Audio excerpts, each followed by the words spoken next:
100%. And my favorite part actually is like I have journaled like my whole life. And so I journaled the day my dad died, the week of, like months like after it happened. And so, yeah, just being able to see the faithfulness of God like through the pages and how he's written the story.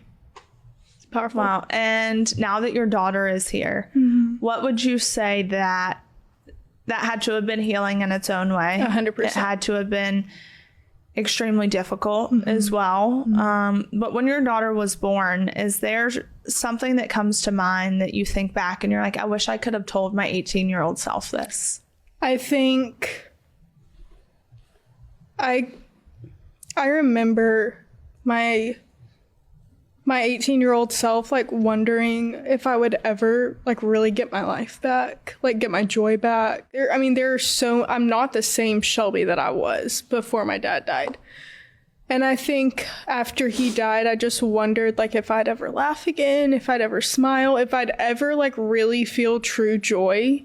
And she has healed me and like pulled all the best parts of me like back to life. And yeah, she's honestly like saved me in a lot of ways. That for me says just everything about who my dad was. Yeah. And not only did he do that with me, he did that with my sister and my brother. Wow. And so yeah, he was a powerful guy, but I mean the most down to earth goofy dad ever. Wow. Yeah. And so you were 18. How old were your siblings at the time?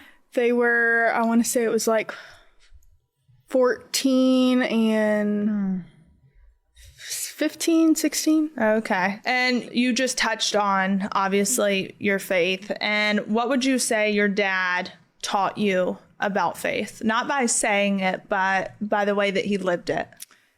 He never met a stranger and was never afraid to tell people about Jesus. There were actually so many stories that we found out after he died of people that he would come in contact with, not just like people he worked with, but calls that he would respond to, and would always go out of his way to help people that, he would respond to the call, but he would take it a step further and meet whatever need it was.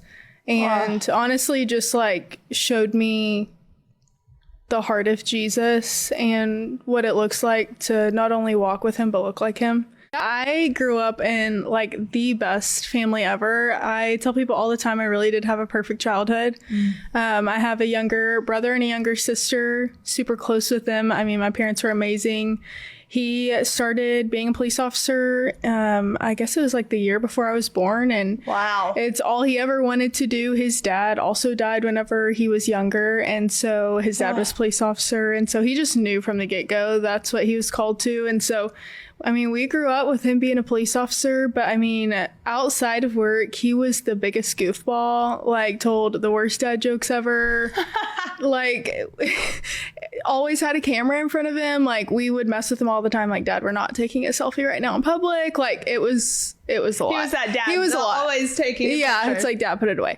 But yeah, I mean, he actually was the one who helped me start, he was the one who helped me make my decision to start following Jesus. And like I said, we kind of grew up in church, and he was always the one who took me and my family every Sunday. And whenever I was 7 years old, I said, Dad, I would love to like follow Jesus. And we had that conversation and he walked me through it.